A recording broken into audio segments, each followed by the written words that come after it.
আসসালামু আলাইকুম। আশা করছি আপনারা সবাই ভালো আছেন। আজকে আমি আপনাদের সাথে এই ভেষজ উদ্ভিদটা নিয়ে কথা বলবো এবং এর তেল তৈরি করব। এই ভেষজ গাছটির নাম কেশরাজ। অনেকে একে কালো কেশি, কেশুতি প্রভৃতি নামে চেনেন। এর ইংরেজি নাম ফলস ডেইজি এবং বৈজ্ঞানিক নাম এক্লিপ্টাল আলবা।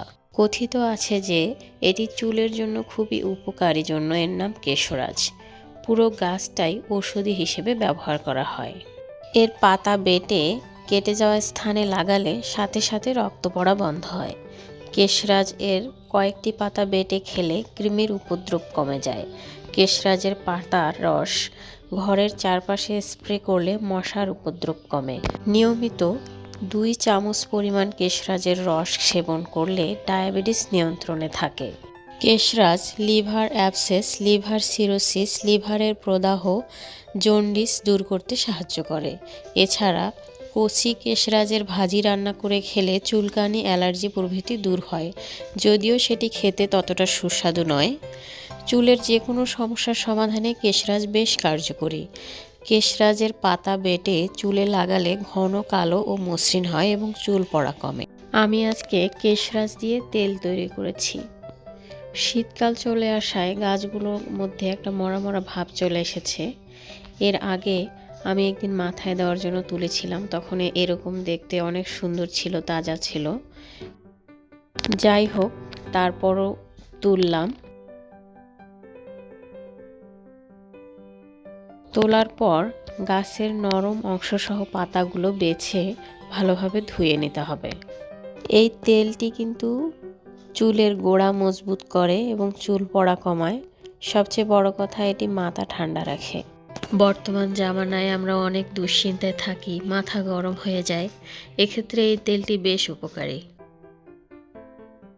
আমি এর সাথে একটু মেথি দিয়েছি, কেননা মেথি চুলের জন্য খুবই উপকারী, আপনারা জানেন। মেথিটা একসাথে ব্লেন্ড করাতে, মানে আগে কেশরাজগুলো ব্লেন্ড হয়ে গেছে, মেথিটা একটু পরে অনেকক্ষণ ব্লেন্ড করার পর ব্লেন্ড হয়েছে। আপনারা মেথিটা আলাদা করে ব্লেন্ড করে নেবেন। ব্লেন্ড করার পর ছাঁকনি দিয়ে আমি ছেঁকে নিচ্ছি। ব্লেন্ড করার সময় আমি একটু পানি অ্যাড করেছিলাম, যেটা আপনাদেরকে বলতে ভুলে গেছি। এখন কড়াই তুলে দিলাম। এখানে আমি নারিকেল তেল দিয়ে নিচ্ছি। নারিকেল তেল দিয়ে আমি তেলটি বানাবো। এরপর নারিকেল তেলে এই মিশ্রণটি অ্যাড করে দিচ্ছি, দিয়ে মিডিয়াম আঁচে আমি জাল দেব। প্রথম দিকে এরকম মনে হচ্ছিল যে পিছলা পিছলা, তেলে জলে মিশতেছিল না, কিন্তু যখন তেলটি হয়ে গেল তখন দেখা গেল যে অনেক সুন্দর হয়েছে। তেলটি কিন্তু তৈরি হয়ে গেছে। তেলটি মিডিয়াম আঁচেই কিন্তু করে নিতে হবে, একবারে খুব বেশি জাল দেওয়া যাবে না। আমি আবার একটু ছাঁকনি দিয়ে ছেঁকে নিচ্ছি। আমি সাধারণত চুলে কম তেল দেই, এই কারণে অল্প করে বানিয়েছি। আপনারা চাইলে বেশি করেও বানাতে পারেন, কেননা তেলটি অন্তত 1 মাস ব্যবহার করা যাবে, নষ্ট হবে না। যাদের জন্য কেশরাজ গাছ খুঁজে পাওয়া সম্ভব নয়, তারা বাজারে যে কেশরাজের গুঁড়া পাওয়া যায় তা দিয়েও এই তেলটা বানাতে পারেন। ভিডিওটি শেষ পর্যন্ত দেখার জন্য ধন্যবাদ। ভালো লাগলে লাইক, কমেন্ট, সাবস্ক্রাইব করে আমার পাশে থাকার জন্য অনুরোধ রইল।